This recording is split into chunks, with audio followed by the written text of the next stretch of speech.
Welcome back. I hope you had a restful weekend. Now that we've talked about some basic facts of what you need to know about borderline personality disorder, we're going to move on to how you can approach treatment. The first of our conversations will have to do with key principles that you can keep in mind to improve your recovery over time. These include tips that we can all use to stabilize ourselves and build a path towards a meaningful life. Some of these tips have to do with managing your safety, given your particular difficulties with self-destructive behaviors. Let's start with those top tips on taking care of yourself that everyone can benefit from. The first principle is to think first. This may seem obvious, but it's especially difficult to hold in mind during stressful times. Thinking first involves taking a pause, understanding your situation, and then trying to get into a situation where you decide what to do and what not to do in the service of your larger goals. The second principle has to do with encouraging corrective experiences.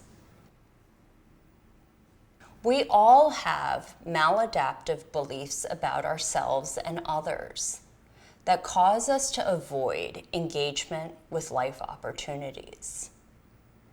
Sometimes when we believe that we're going to screw everything up or we can't do anything right, we don't take chances to challenge ourselves and grow.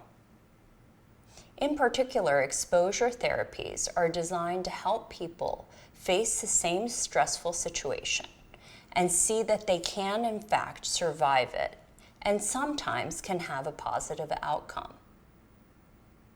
Another way you can have corrective experiences is to focus on your maladaptive beliefs on how trustworthy others are.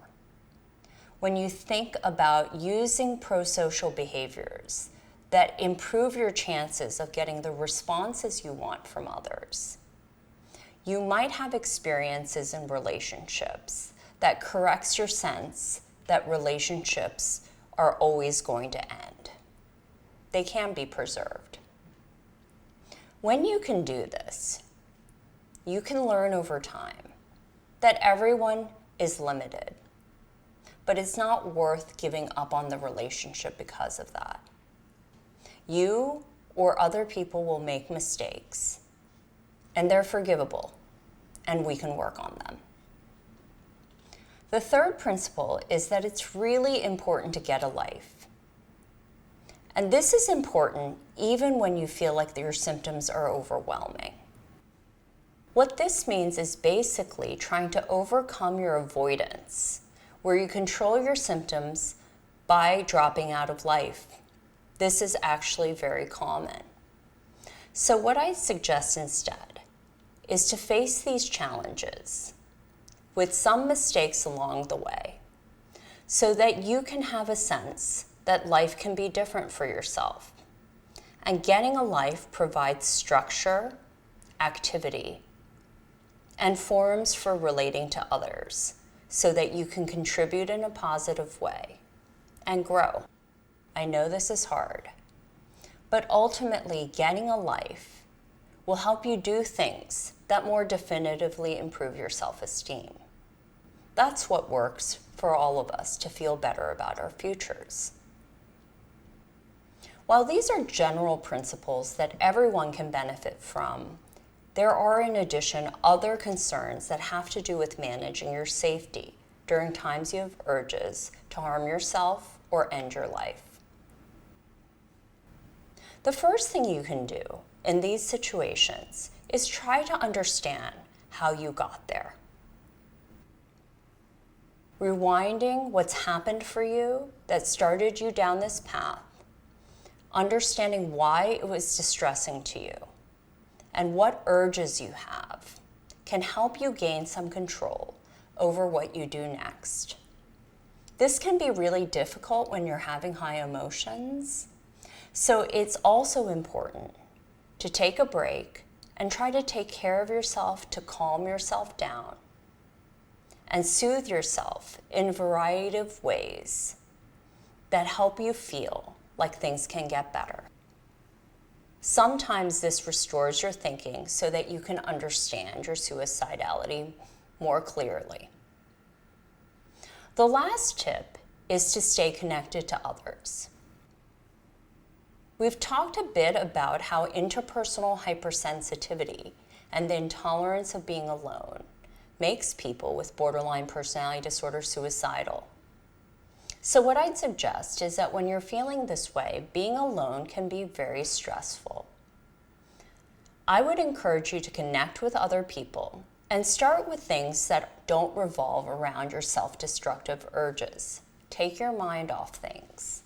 Call someone who's supportive to you, take a walk, get a coffee, spend some time together watching TV, or maybe going to a movie. This can help you feel more supported and like people care in a constructive way. If this doesn't relieve you of your suicidality, you might want to talk to these supportive people in your life about how you're feeling. Just having them listen and understand can also provide some relief. But oftentimes people don't know what to do when someone they care about is suicidal and it scares them. In these cases, you always have the alternative to seek professional help. This includes hotlines that are open all the time. Those people who work at these hotlines for people who are suicidal are trained to know how to respond to these conversations. If all these measures don't help you enough to feel less suicidal, it's important to visit your nearest emergency room to be evaluated so that someone can help you decide whether or not you need hospitalization. While hospitalization is not always necessary when people feel suicidal, it may be the thing that you can do to buy yourself some time to calm down and feel better. If hospitalization is something that's available to you when nothing else works, it can save your life. I hope our discussion today of these general tips to guide your recovery have been clarifying and help you understand that everyone has problems, and these principles can help you just feel more in control and more hopeful about your future. I'll see you again tomorrow.